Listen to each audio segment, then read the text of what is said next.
네, 안녕하세요. 신바람 국어교실의 신바람입니다. 자, 오늘 배울 교재는요, 국어 금성류 교과서 1학년 2학기 제3단원의 첫 번째 소단원 소나기 2차 시간을 갖도록 하겠습니다. 자, 우리 교재 103쪽이고요. 오늘도 열심히 공부해 주시길 부탁드리면서 그럼 바로 수업을 시작하도록 하겠습니다. 지난 시간 전개까지 배웠어요. 이제부터는 뭐가 되는 거냐면 바로 위기가 되는 겁니다. 자, 위기에서는 이제 뭡니까? 가장 재미있는 부분이 절정을 가기 위한 어떤 갈등의 시작이 되는데, 사실 소나기는 그렇게 큰 갈등이 없습니다. 다만 부제를 붙인다면 소녀의 마지막 소풍이라고 말할 수 있겠는데요. 뭐 읽어본 친구들은 아시겠지만 약간의 스포를 해드리자면, 소녀가 아주 비극적으로 이제 삶을 마감하게 되는데, 그 비극적인 삶 마감하기 바로 전에 소녀가 아주 행복한 추억을 만드는 것이 바로 뭐냐면, 그게 이번에 나온 그 들판으로의 소풍입니다. 그래서 이 위기부터는 뭐냐면, 이 소녀와 소년의 가장 어떤 즐겁고 행복한 시간, 행복한 시간을 이제 우리가 좀 배워보는 시간 갖도록 하겠습니다. 그럼 바로 시작할게요. 너 예서 못들 하느냐? 그 지난 시간에 소녀가 따라할 수 없는 그 유일한 장기, 송아지 타기, 그죠? 그걸 타면서 소녀를 보고 있고, 남색 스커트, 분홍 스웨터, 그리고 안고 있는 꽃, 이런 것들이 범벅이 되면서 아주 그 환상적이고 그리고 아름다운 분위기를 조성하고 있는데, 갑자기 누가 딱 들어왔어요? 어떤 아저씨가 너희들 예서 못들 하느냐? 농부 하나가 억새풀 사이로 올라왔다. 갑자기 막 즐겁고 환상적인 분위기가 싹 끝나면서 농부로 인해서 전환이 되는 거죠. 송아지 등에서 뛰어내렸다. 어린 송아지를 타서 허리가 상하면 어쩌느냐고 꾸지람을 들을 것만 같았다. 그런데 나룻이 수염이 긴 농부는 소녀 편 한번 훑어보고는 그저 송아지 고삐를 풀어내면서 어서들 집으로 가거라. 소나기 올라. 아, 소나기가 온다라고 뭐 했습니까? 지금 예고를 하고 있는 거죠. 참 기억으로 묶어보세요. 먹장구름 한 장이 머리 위에 와 있다. 먹구름이죠. 갑자기 사면이 소란스러워진 것 같다. 바람이 우수수 소리를 내며 지나간다. 삽시간에 주위가 보랏빛으로 변했다. 이 보랏빛 지금 계속해서 강조하고 있죠. 이 배경을 통해서 뭐 하고 있는 겁니까? 비극적 사건을 암시하는 거예요.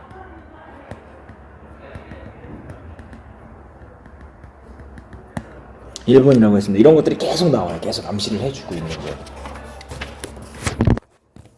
다음 페이지로 넘어가 보실까요? 산을 내려오는데 떡갈나무 잎에서 빗방울을 듣는 소리가 난다. 굵은 빗방울이었다. 목덜미가 선뜻선뜻했다. 여러분 왜 여름에 소나기 내릴 때 아시잖아요. 갑자기 맑았던 하늘이 뿌옇게 흐려지면서 검은색 먹구름이 머리 위에 있는가 싶더니만 갑자기 뭐 후두둑 하더니만 막 한 방울 두 방울 하더니만 막 확 떨어지는 거, 바로 그런 느낌을 생각하시면 더 잘 이해할 수 있습니다. 그러자 대번 눈앞을 가로막는 빗줄기, 비 안개 속에 원두막이 보였다. 그리로가 비를 그을 수밖에. 자, 이 지금 긋다라는 게 비를 피한다라는 거죠. 비를 피한다. 그래서 이 비를 원두막으로 가서 피해 보겠다라고 생각한 거죠. 그러나 원두막은 기둥도 기울고 지붕도 갈래갈래 찢어져 있었다. 그런 대로 비가 덜 새는 곳을 가려 소녀를 들어서게 했다. 아, 소년이 아주 적극적으로 바뀌었어요. 그죠? 이게 어떻습니까? 소년의 헌신이죠. 자기를 희생하는 거죠. 보호해 주는 거죠. 소년의 입술이 파랗게 질려 있었다. 어깨를 자꾸 떨었다. 어깨를 자꾸, 입술이 파랗게 질려 있었고 어깨를 자꾸 떨었다라는 것을 통해서 이것도 비극적 사건을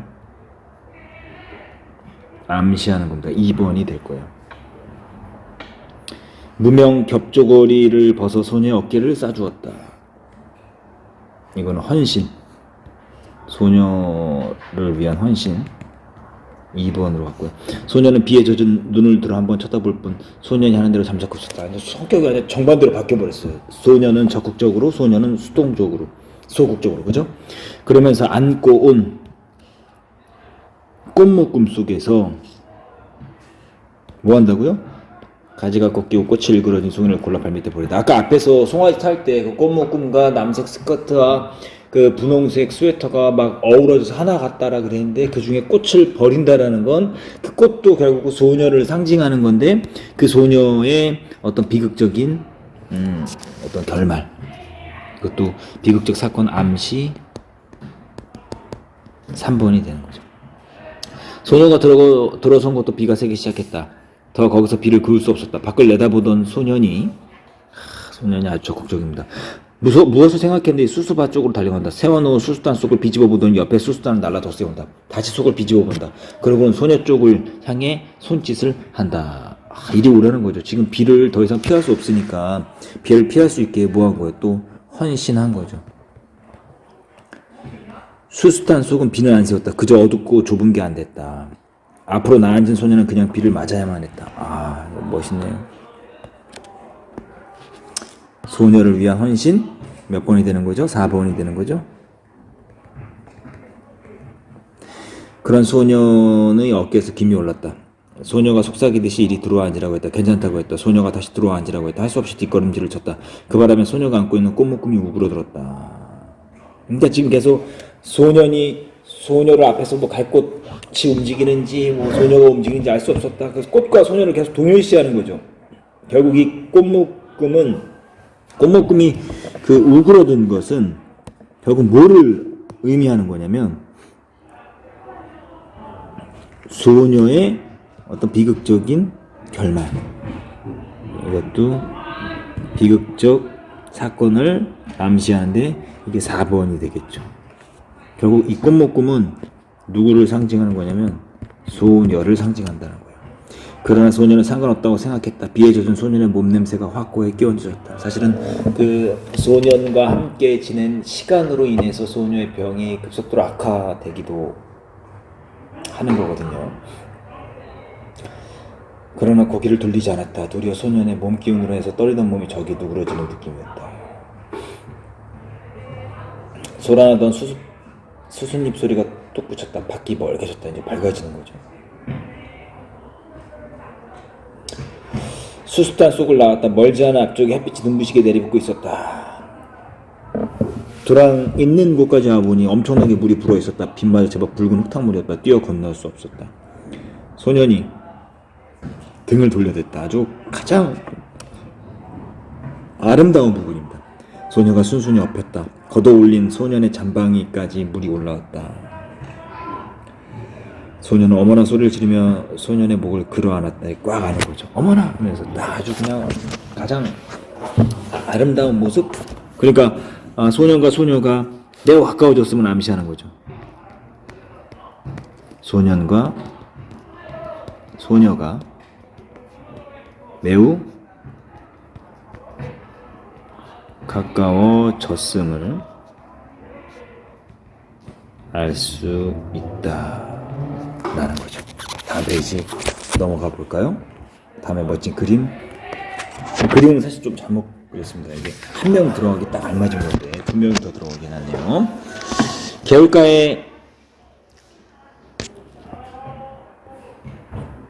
다다르기 전에 가을 하늘은 언제 그랬는가 싶게 구름 한 점 없이 쪽빛으로 되어 있었다. 여기까지가 이제 뭐가 되는 겁니까? 이제 위기가 되는 거예요. 지금부터는 이제 뭡니까? 절정이 시작되는 겁니다. 그 다음날은 소녀의 모습이 배지 않았다. 다음날도 매일같이 개울가로 달려와봐도 배지 않았다. 이건 뭐예요? 결국 계속 달려왔다는 거죠. 이것은 무엇을 상징하는 거냐면 소녀에 대한 소년의 그리움을 알 수 있는 거죠. 학교에서 쉬는 시간에 운동장을 살피기도 했다. 남몰래 5학년 여자반을 엿보기도 했다. 그러나 베이지 않았다. 그날도 소녀는 주머니 속 흰 조약돌. 이 흰 조약돌은 뭡니까? 굉장히 소중한 소재가 되는 거예요. 이 조약돌은 먼저는 소년에 대한 소녀의 관심도 있지만 또 소년을 그리워하는 소년의 마음도 있다는 거 기억해 두시면 좋겠습니다. 이거 소재의 의미 좀 잘 기억해 두세요. 소년에 대한 소녀의 관심 그리고 소녀에 대한 소년의 어떤 그리움 소년이라고 써드릴게요. 이렇게 좀 잘 기억해 두셔야 돼요. 이 흰 주역들 아주 중요한 소재예요. 그랬더니 이쪽 개울뚝에 소녀가 앉아있는 게 아닌가. 소녀는 가슴부터 두근거렸다. 반가워서. 왜 두근거려요? 반가움 때문에. 좋아해요. 지금 소녀는 소녀를 좋아하는 거예요. 그동안 알았다. 아팠다는 소리죠. 알아보게 소녀 얼굴이 헬스케져 있었다. 그날 소나기 맞은 것 때문에 소녀가 가만히 고개를 끄덕였다. 이제 다 나았냐? 아직도. 그럼 누워있어야지. 너무 갑갑해서 나왔다. 그날 참 재밌었어. 근데 그날 어디서 이런 물이 들어오니 잘 지지 않는다. 소녀가 분홍수에 앞자락을 내려다본다. 거기에 검붉은 진흙물 같은 게 들어있었다. 소녀가 가만히 보조개를 떠올리면 이게 무슨 물 같니? 소녀는 스웨터 앞자락만 바라다보고 있었다. 내 생각해냈다. 그날 도랑 건널 때 내게 엎인 일 있지? 그때 내 등에서 옮은 물이다. 소녀는 얼굴이 확 달아오르며 느꼈다. 갈림길에 소녀는 오늘 아침에 우리 집에서 대추를 따다 내일 제사 지내려고 대추 한 줌을 내어준다. 그러니까 이건 뭐예요? 이 대추는 소녀를 생각하는 소녀의 마음. 그렇죠? 소중하게 생각하는 거죠.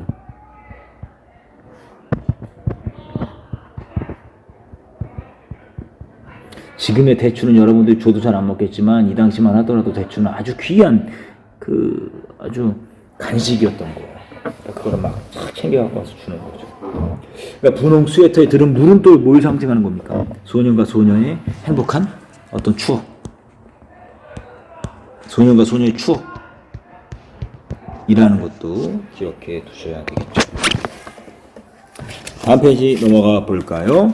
자. 소녀는 주춤한다. 맞바라 우리 중조 할아버지가 심었다는데 아주 달다. 소녀는 두 손을 오그려 내밀며 참 알도 굵다.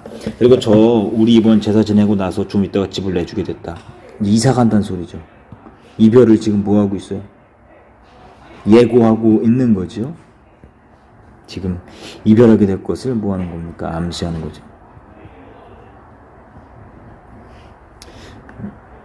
소녀는 소년애가 이사해 오기 전부터 벌써 어른들의 이야기를 들어서 윤초씨 손자가 서울서 사업에 실패해가지고 고향에 돌아오지 않을 수 없게 됐다는 걸 알고 있었다. 그것이 이번에는 고향 집마저 남의 손에 넘기게 된 모양이었다. 왜 그런지 난 이사가는 게 싫어졌다. 어른들이 하는 일이니 어쩔 수 없지만 전에 없이 소녀의 까만 눈에 쓸쓸한 빛이 떠돌았다. 나는 왜 이사가는 게 싫을까? 왜 소녀는 이사가는 게 싫을까요? 왜요? 소년과의 헤어짐이 싫어서겠죠. 이별이.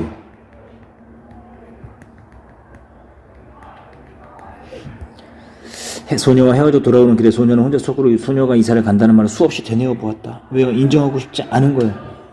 무엇 그리 안타까울 것도 서러울 것도 없었다. 이거 뭡니까? 이거 반어법이에요. 이거. 매우 안타깝고 매우 서럽죠. 그렇건만 소녀는 지금 자기가 씹고 있는 대추 알의 단맛을 모르고 있었다. 그 정도로 지금 뭐하고 있는 겁니까? 소녀가 떠난다는 것에 대해서 뭐하는 겁니까? 허전함을 느끼고 있는 거예요. 허전함. 소녀가 떠난다는 것에 대한 허전함 그리고 안타까움을 느끼고 있는 거죠. 이날 밤 소녀는 몰래 덕세 할아버지네 호두밭으로 갔다. 낮에 봐두었던 나무로 올라갔다. 그리고 봐두었던 가지를 향해 작대기를 내리쳤다. 호두송이가 떨어지는 소리가 별나게 크게 들렸다. 가슴이 선뜻했다. 그러나 왜 별나게 들렸을까요? 왜? 지금 뭐 하는 겁니까? 호두 서리하고 있는 거죠? 서리? 몰래 훔쳐가는 거예요. 왜 훔쳐가는 겁니까? 소녀에게 뭐 하는 거예요? 선물해주기 위해서 그런 거죠. 근데 별나게 크게 들렸을까요? 정말 이 소년이 흔들어 떨어뜨리는 호두 소리가 정말 크게 들렸을까요? 아니죠. 자기가 그렇게 느낀 거죠. 이거는 뭡니까? 도둑이 제발저린 거죠. 자기 발을 찔린 거예요. 나쁜 짓 하니까 자기가 찔리는 거예요. 그러나 다음 순간 굵은 호두야 많이 떨어져라 저도 모르게 힘에 이끌려 저도 모를 힘에 이끌려 마구 작대기를 내리치는 거. 어떤 힘이겠어요? 소녀를 생각하는 마음. 그렇죠? 소녀를 생각하는 마음. 이 호두는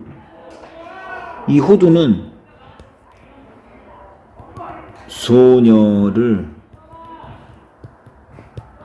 생각하는 소년의 마음이겠죠. 돌아오는 길에 열 이틀 다리 지우는 그늘만 골라 짚었다. 그늘의 구마음을 처음 느꼈다. 또 도둑이 잡아야 되는 거죠. 아주 순수한 소년의 모습을 알 수 있습니다.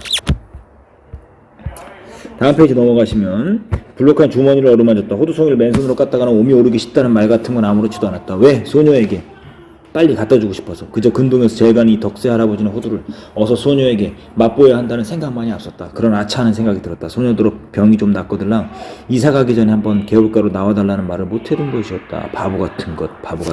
자책하는 소녀의 마음을 알 수 있죠. 이제 여기까지가 절정이고 이제 결말 부분으로 갑니다. 이튿날 소년이 학교에서 돌아오니 아버지가 나들이 옷으로 갈아입고 닭 한 마리 안고 있었다. 어디 가시느냐고 물었다. 그 말에는 대꾸도 없이 아버지는 안고 있는 닭의 무게를 겨냥해 보면서 이만하면 될까?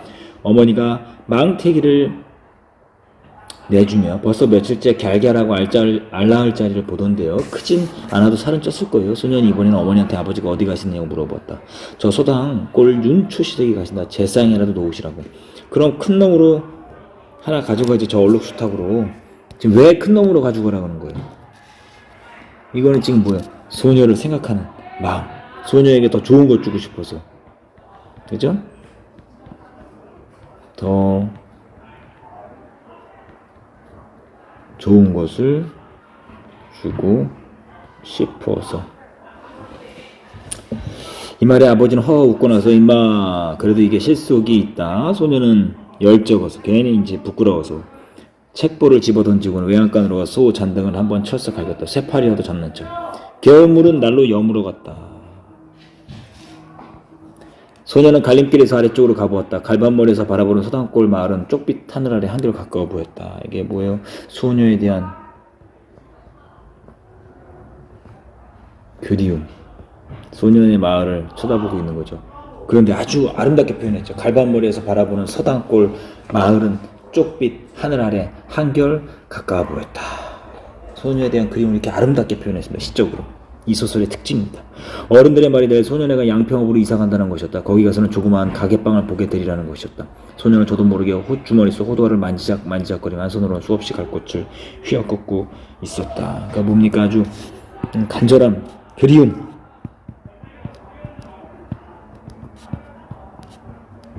가기 전에 만나고 싶어하는 어떤 답답한 마음, 이런 것들이 갈꽃을 수없이 휘어꺾게 만들었죠.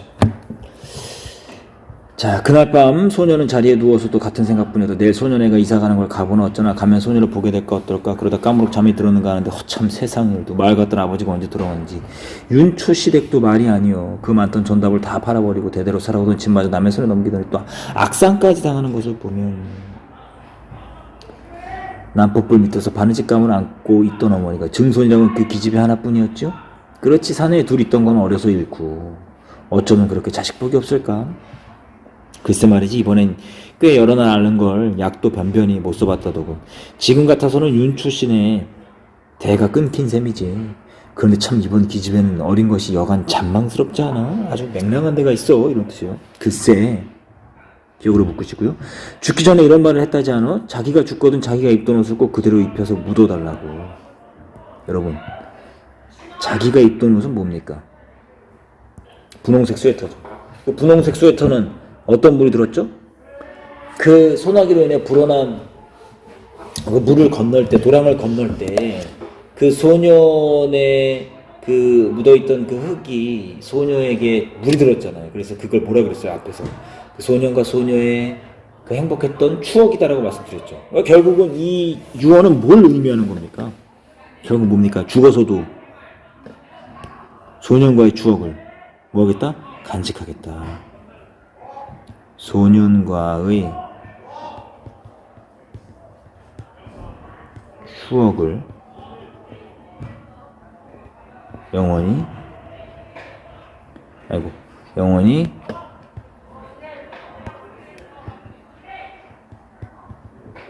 간직하고 싶은 마음. 정말 너무 안타깝지 않습니까? 아주 비극적 결말. 결국은 소녀가 죽어버렸다. 그래도 다행입니다. 소녀가 죽을 때 소년과 함께 묻어주세요. 뭐 이런 말 하지 않아서 다행이에요. 그죠? 만약에 그랬다면 소년 큰일 나는 거죠. 자, 이렇게 해서요 우리 소나기 이제 다 배웠거든요. 잠깐 좀 이제 정리를 한번 해 보시고, 여러분 소나기 그 제목 옆에 여러분들이 이거 쓰시면 좋을 것 같은데, 이거 한번 좀 써보세요. 96쪽에다가 여러분들 써보시면 좋을 것 같습니다. 좀 정리를 해 드릴게요. 이 부분 핵심 정리 한번 보도록 하죠. 자, 이 부분을 통해서 우리 갈래는 현대소설이고 성장소설이다.